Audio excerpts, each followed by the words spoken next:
বন্ধুরা, শ্রাবণ মাসের শুক্লপক্ষের একাদশী নাম পবিত্রা রোপণী একাদশী। এই পুণ্য তিথিতে শুধু উপবাস নয়, আত্মার ওপর আরোপ করা হয় পবিত্রতা। এই দিন থেকে শুরু হয় ভগবানের শয়নান্ত থেকে জাগরণ পর্যন্ত চিরাচরিত নিয়মের প্রস্তুতি। এই ব্রতের মাহাত্ম্য জানলে আপনি বিস্মিত হবেন। বন্ধুরা, শুভ সকাল। কৃষ্ণ প্রীতিময় শুভ সকালের শুভেচ্ছা জানাচ্ছি সকলকে। আজ পবিত্রা রোপণী একাদশী 2025। সকলকে শুভ একাদশীর শুভেচ্ছা। বন্ধুরা, আজকে আমরা পরম পবিত্রা রোপণী একাদশী ব্রত মাহাত্ম্য পাঠ শ্রবণ করব। বন্ধুরা, ভিডিওটি শেষ পর্যন্ত দেখার অনুরোধ রইল। ভিডিওটি ভালো লাগলে একটি লাইক, কমেন্ট ও শেয়ার করে দেবেন। আর অমৃতরস কথা চ্যানেলটি সাবস্ক্রাইব করতে ভুলবেন না। তো বন্ধুরা, চলুন শুরু করা যাক। পবিত্রা রোপণী একাদশী শব্দের অর্থ বোঝায় পবিত্রতা আরোপ করা। এই একাদশীর দিনে বৈষ্ণব ভক্তরা ভগবান বিষ্ণুর প্রতি পূর্ণ ভক্তিভাবে মালা, ব্রত ও পবিত্রতা আরোপ করেন। তুলসী মঞ্জুরি দিয়ে গলায় পবিত্র মালা পরিয়ে দেওয়া হয় শ্রী বিষ্ণু মূর্তিতে। এই দিন থেকেই বিষ্ণুর উপাসনায় পবিত্রতা আরও গাঢ় হয়। এই ব্রত পাপ বিনাশিনী।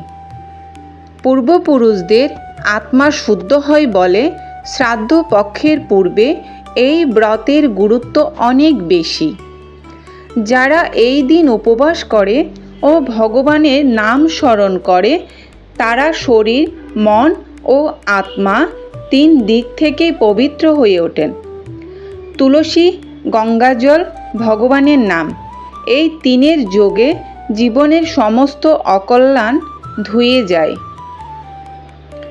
পবিত্রা রোপণী একাদশীর নিয়ম ও পালন পদ্ধতি। পূর্বরাতেই নিরামিষ আহার গ্রহণ করুন। একাদশীর দিন উপবাস করুন ফলাহার বা জলাহার করে। ভগবান শ্রী বিষ্ণুর ছবি বা মূর্তিতে তুলসী পাতা ও গঙ্গা জল দিয়ে স্নান করিয়ে তুলসী মালা পরান। ওং নম ভগবতে বাসুদেবায় এই মন্ত্র জপ করুন 108 বার। সন্ধ্যায় প্রদীপ জ্বালিয়ে শ্রী বিষ্ণু সহস্রনাম পাঠ করুন। পরদিন দ্বাদশীতে দান করুন, বিশেষত খাদ্য ও বস্ত্র। পরের দিন দ্বাদশী তিথিতে সূর্য উদয়ের পরে পঞ্জিকাতে যে পারণ সময় দেওয়া থাকে, সেই সময়ের মধ্যে ভগবানকে প্রসাদ নিবেদন করে বা ভোগ নিবেদন করে আপনি অন্নপ্রসাদ বা পারণ করে নেবেন। বন্ধুরা, এবার চলুন একাদশী ব্রত মাহাত্ম্য পাঠ শ্রবণ করি। একদিন মহারাজ যুধিষ্ঠির ভগবান শ্রীকৃষ্ণকে জিজ্ঞাসা করলেন, হে প্রভু, শ্রাবণ মাসের শুক্লপক্ষের একাদশীর নাম কি তা কৃপা করে আমাকে বলুন। শ্রীকৃষ্ণ বললেন, হে মহারাজ, এখন আমি সেই পবিত্র ব্রত মাহাত্ম্য বর্ণনা করছি। মনোযোগ দিয়ে তা শ্রবণ করুন। যা শোনা মাত্রই বাষ্পেয় যজ্ঞের ফল লাভ হয়। প্রাচীনকালে ধাপর যুগের শুরুতে মহিজিৎ নামে এক বিখ্যাত রাজা ছিলেন। তিনি মাহিষ্মতি নগরে রাজত্ব করতেন।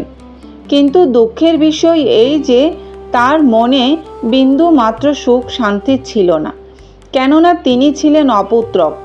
পুত্রহীনের ইহলোক পরলোক কোথাও সুখ হয় না।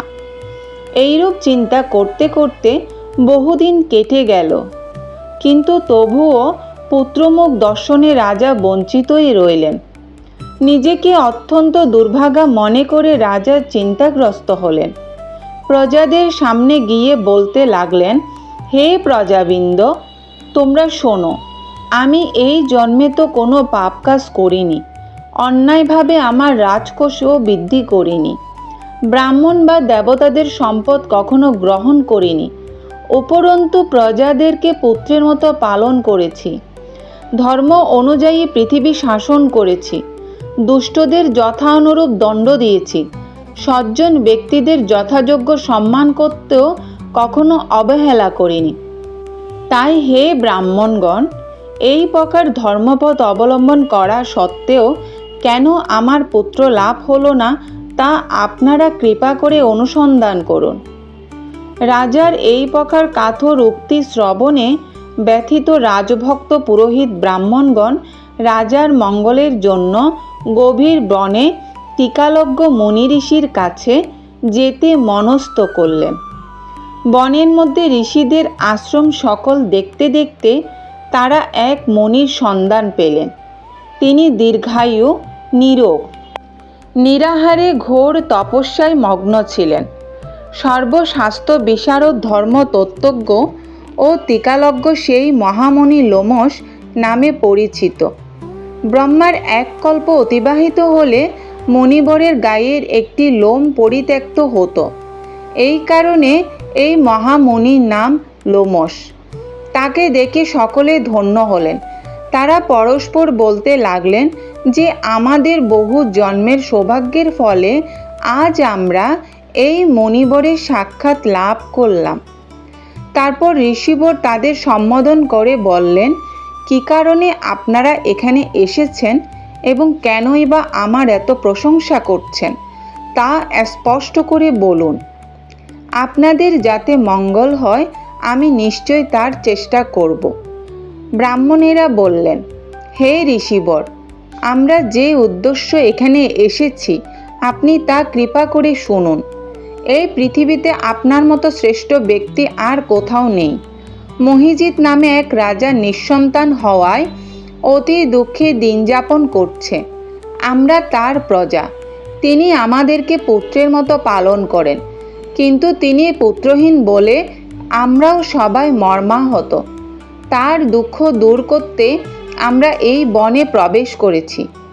হে ব্রাহ্মণ শ্রেষ্ঠ, রাজা যাতে পুত্রের মুখ দর্শন করতে পারেন, কৃপা করে তার কোনো উপায় আমাদেরকে বলুন। তাদের কথা শুনে মুনিবর ধ্যানমগ্ন হলেন। কিছু সময় পরে রাজার পূর্বজন্ম বৃত্তান্ত বলতে লাগলেন। এই রাজা পূর্বজন্মে এক দরিদ্র বৈশ্য ছিলেন। একবার তিনি একটি অন্যায় কার্য করে ফেলেন। ব্যবসা করবার জন্য তিনি এক গ্রাম থেকে অন্য গ্রামে যাতায়াত করতেন। একসময় জ্যৈষ্ঠ মাসের শুক্লপক্ষের দশমীর দিনে কোথাও যাওয়ার পথে তিনি অত্যন্ত তৃষ্ণার্ত হয়ে পড়েন। গ্রাম প্রান্তে একটি জলাশয় তিনি দেখতে পান। সেখানে জলপানের জন্য যান। একটি গাভী ও তার বাছুর সেখানে জলপান করছিল। তাদেরকে তাড়িয়ে দিয়ে তিনি নিজেই জলপান করতে লাগলেন। এই পাপকর্মের ফলে তিনি পুত্রসুখে বঞ্চিত হয়েছেন, কিন্তু পূর্বজন্মের কোনো পুণ্যের ফলে তিনি এই রকম নিষ্কণ্টক রাজ্য লাভ করেছেন। হে মুনিবর, শাস্ত্রে আছে যে পুণ্য দ্বারা পাপ ক্ষয় হয়।